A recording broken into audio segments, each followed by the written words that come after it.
Je m'appelle Baptiste Brelet, je suis un des co-auteurs du livre Hellfest la Bible. Dans ma vie de tous les jours, on va dire, je suis informaticien, et puis à côté de ça, effectivement, avec mes deux autres comparses, on a créé une maison d'édition qui s'appelle Édition.bar, et on a publié, et on publie des livres musicaux.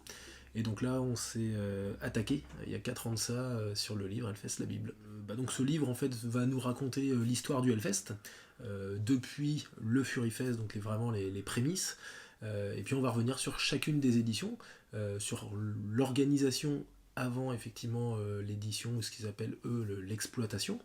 On revient également sur les concerts clés, les moments clés on va dire de chacune des éditions, les évolutions du site et de tout ce qu'il y a autour on va dire d'un Hellfest.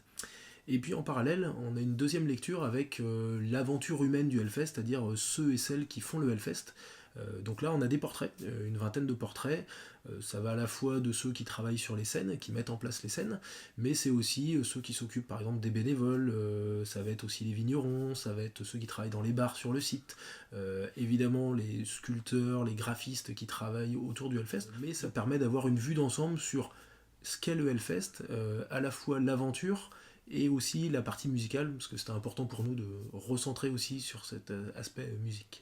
L'idée de départ, c'est qu'il y a un premier livre qui était sorti pour les 10 ans du Hellfest, et nous à ce moment-là, on avait contacté Ben Barbeau. On venait juste de sortir un de nos premiers livres sur ACDC, qui était un gros pavé de 700 pages et de 5 kilos. On l'avait contacté, le livre lui avait plu, mais il s'était déjà engagé avec une équipe pour faire le livre des 10 ans. Donc du coup, on lui avait dit, ce qu'on propose, enfin on verra plus tard, mais peut-être pour les 15 ans, ça peut être une piste.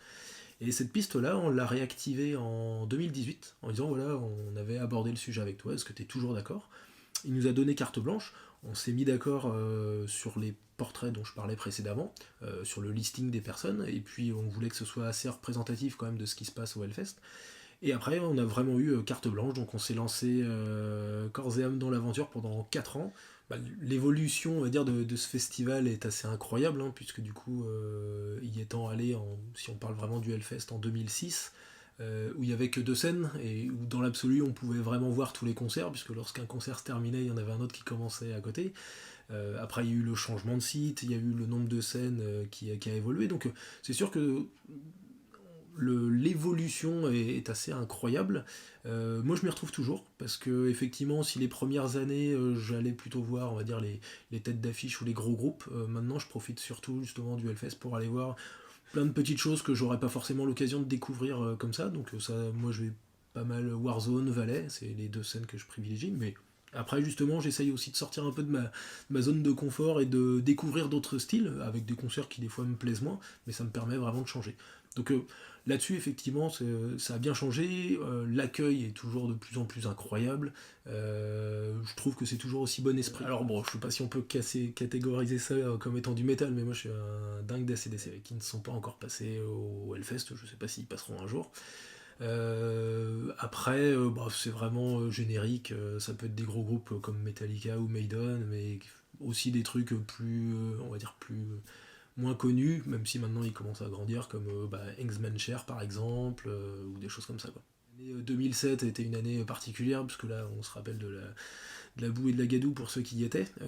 Pour autant, étonnamment, moi d'un point de vue festivalier, j'en garde plutôt un bon souvenir. Je me souviens que c'était un peu galère, mais les concerts que j'avais vus, l'affiche était assez dingue. Sur des flops, des fois ça peut être des concerts que j'ai vraiment pas trouvé terribles. Je pense notamment à un concert de Deep Purple qui avait pas été fou une année.